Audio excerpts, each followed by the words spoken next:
Electromagnetic waves are also heat, for example. When we say that the sun warms us up, it's a particular form of electromagnetic waves that we don't see, but that our skin sees, and sees it as warmth.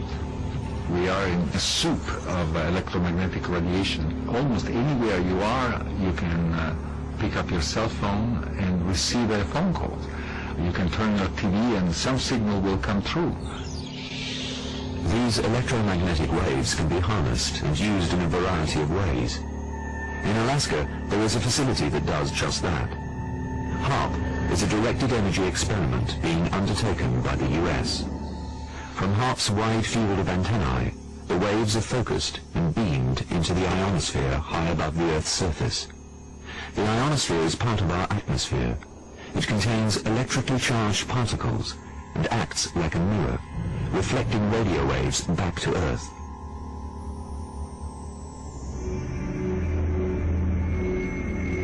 Sending radio waves into the ionosphere can accelerate its particles, heating specific areas. The particles then reflect the energy back to Earth.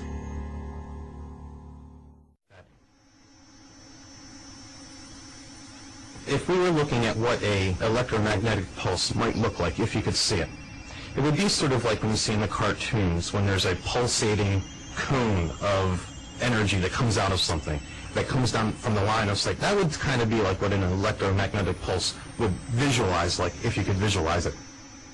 The government may know more than the rest of us about the potential health effects of these sorts of systems. We do know that the Air Force has a human systems laboratory where they have been researching what these devices could potentially do to humans. That research has not yet been made public. These weapons work with directed energy, much like harnessing the power of an overcharged lightning bolt. When the blast occurred at the Beckford home, it was difficult to assess if the mysterious phenomenon had human consequences. Neighbors said Susie Beckford was never the same again. It may be a coincidence, but 4 months after the event, she died. Her death certificate cited heart failure as the cause of death. As the 21st century unfolds, the same technology that gave us the benefit of cell phones, microwaves, and remote control is now being applied to a completely new array of powerful weapons. The development veiled in secrecy current in a lightning bolt. One can blast enemy missiles out of the sky. Another can be used to blind soldiers on a battlefield. Still another to control an unruly crowd by burning the surface of their skin. If detonated over a large city, an electromagnetic weapon could destroy all electronics in seconds.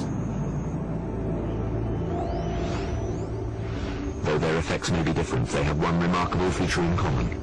They all use directed energy to create a powerful electromagnetic pulse. We have been testing what I'm going to call microwave weapons for crowd control.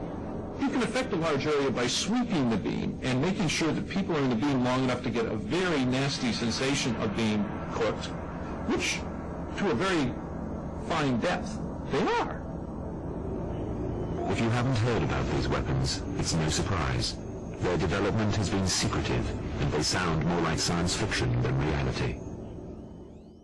Well, the New York Times wanted to do a story on the new frontiers in military technology, and we've done a lot of work previously on what have been called smart bombs and satellite-guided munitions. We really wanted to find really what the next frontier was, and I did some reporting, talking to some military analysts that I know, and also some people actually in the investment community who follow companies that make their money off government contracts. And they mentioned to me this whole new category of weapons known as directed energy or electromagnetic weapons. And that's really how we found out about it. And then we started doing some reporting. And one of the hard things about it was that the government really didn't want to come forward with a lot of information. Most of these programs still remain secret or classified. That we're in. So the application on this machine is that it was for making electronic warfare aggressive equipment and also defensive equipment. Now, what we're looking at here and the development that's taken place, and I've seen this before, is that yesterday some government entity was taking a satellite and sending down brain interfering signals In other words, the whole hotel area, both this area and the other side, was saturated. And what this machine did is it captured that attack wave.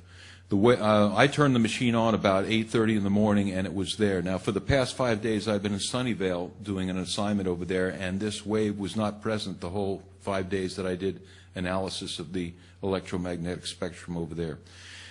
And so this kind of wave would have the effect to make people nauseated, headaches.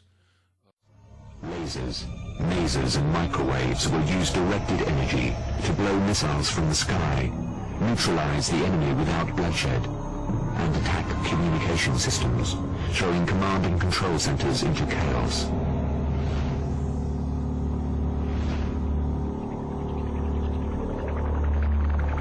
Unlike conventional bombs, the E-bomb will turn over and go point down on the target.